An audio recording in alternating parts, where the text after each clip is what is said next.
येवला शहरातील येवला तालुक्यातल्या सर्व जनतेला दीपावलीच्या हार्दिक शुभेच्छा। ही दीपावली सर्व जनतेला सुखाची, समृद्धीची आणि भरभराटीची जावं अशी परमेश्वर चरणात प्रार्थना करतो। येणाऱ्या नगरपालिकेच्या निवडणुकीसंदर्भात राज्याचे माजी मुख्यमंत्री, आताचे हल्ली उपमुख्यमंत्री एकनाथजी शिंदे साहेब यांच्या आदेशानुसार येवल्यात पक्षाची मीटिंग घेण्यात आलेली आहे। त्या मीटिंग मध्ये नगरपालिकेच्या संदर्भात बरीचशी साधक-बाधक चर्चा झालेली। येणाऱ्या काळामध्ये येवला नगरपालिकेमध्ये मी स्वतंत्र म्हणून लढणार आहे।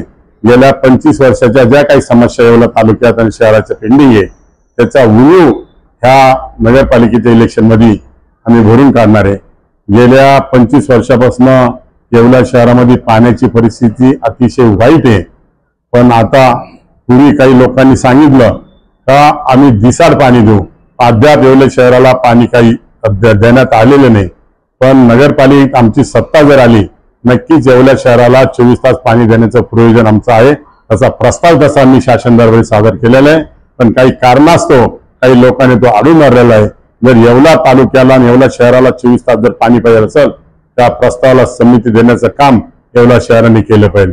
बऱ्याच भागामध्ये मी स्थानिक आमदार नसताना सुद्धा साहेबांच्या सहकार्याने, साहेबांच्या सहवासाने, साहेबांच्या आशीर्वादाने 200 कोटी रुपये शहरासाठी, 300 कोटी रुपये ग्रामीण भागासाठी निधी, 500 कोटी रुपयाचा निधी आणून त्या तालुक्याच्या विकासाला हातभार लावण्याचं काम माननीय शिंदे साहेबांच्या माध्यमातून झालेलं आहे। येवला तालुक्यामध्ये चांगले रस्ते, आरोग्य चांगलं करायचं असेल तर शिंदे साहेबांशिवाय पर्याय नाही। आपण महाराष्ट्रामध्ये बघितलं 2.5 वर्षामध्ये शिंदे साहेबांचं अतिशय चांगलं काम असल्यामुळे राज्यामध्ये सत्ता आणण्याचा सिंहाचा वाटा जर कोणाचा असेल तर शिंदे साहेबांचा नक्कीच आहे।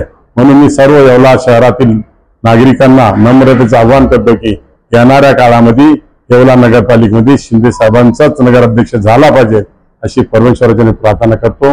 जय हिंद, जय महाराष्ट्र।